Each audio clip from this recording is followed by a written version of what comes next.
Are you paying too much on your insurance policy because your mortgage lender told you your rebuilding costs needed to match your loan amount? That's actually not true. And today we're going to discuss the difference between the two.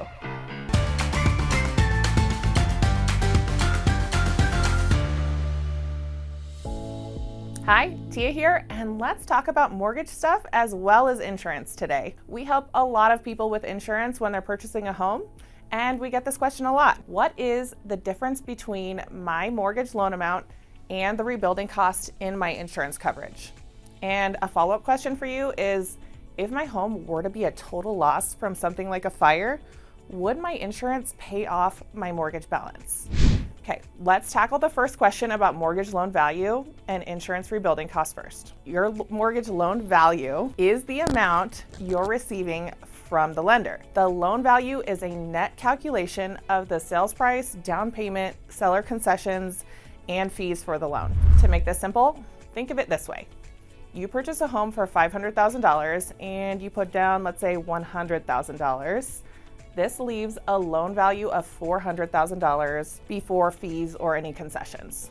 So in this example, let's just use $400,000 for your loan value. All right, now let's talk about how the insurance rebuilding cost is calculated. Insurance companies are required to use a cost estimator software program.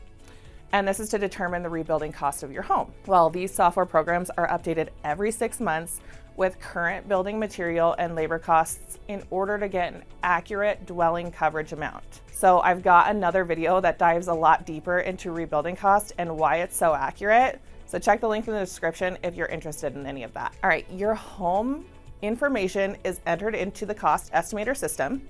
The data used to calculate your home rebuilding cost includes location, square footage, architectural design, quality of finishes, and the type of material used, among other data points. And something to keep in mind, there are several things that are not in the rebuilding calculation, and this is important to understand in relation to the retail sales price of your home. So first is land, meaning your lot or acreage. Second is landscaping, your trees, lawn, and shrubs. Lastly, any intangibles such as a desirable location. So think of it as vacation spots or a home in a desirable school district. Remember, these items are things that are not included in the rebuild cost. So many times your rebuilding cost will be less than the retail value of your home, and this is okay based on the variables we just talked about. But the important thing to remember here, the insurance rebuilding cost is just that, the cost to rebuild your home. Also, we discussed dwelling extension coverage in the video, What in the Heck is a Dwelling Extension Endorsement? The dwelling extension endorsement can add 25% additional coverage at a minimum, and many times all the way up to unlimited dwelling extension. Going back to our example from earlier, the home retail value is $500,000 and the loan amount is $400,000.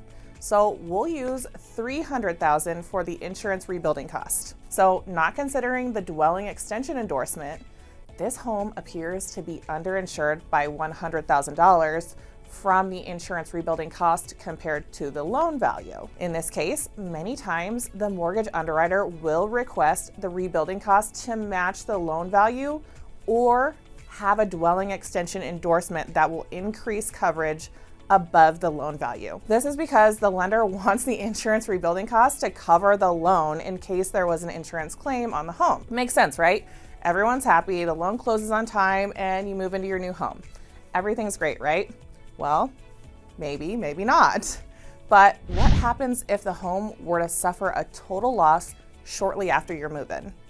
Will your mortgage loan be paid off by the insurance company?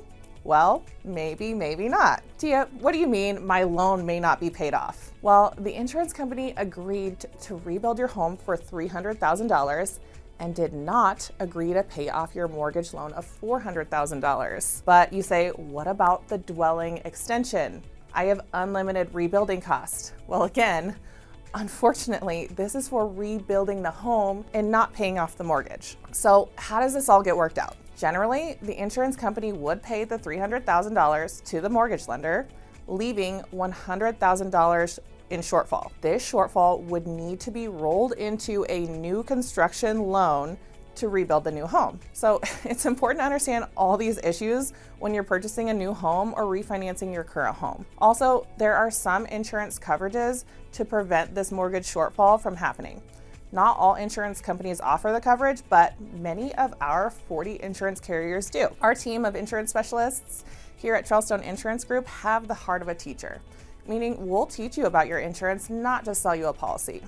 If you'd like to learn more about how to protect your home properly, reach out to us, give us a call, send us an email, or use the link below to get your quote going. Talk soon.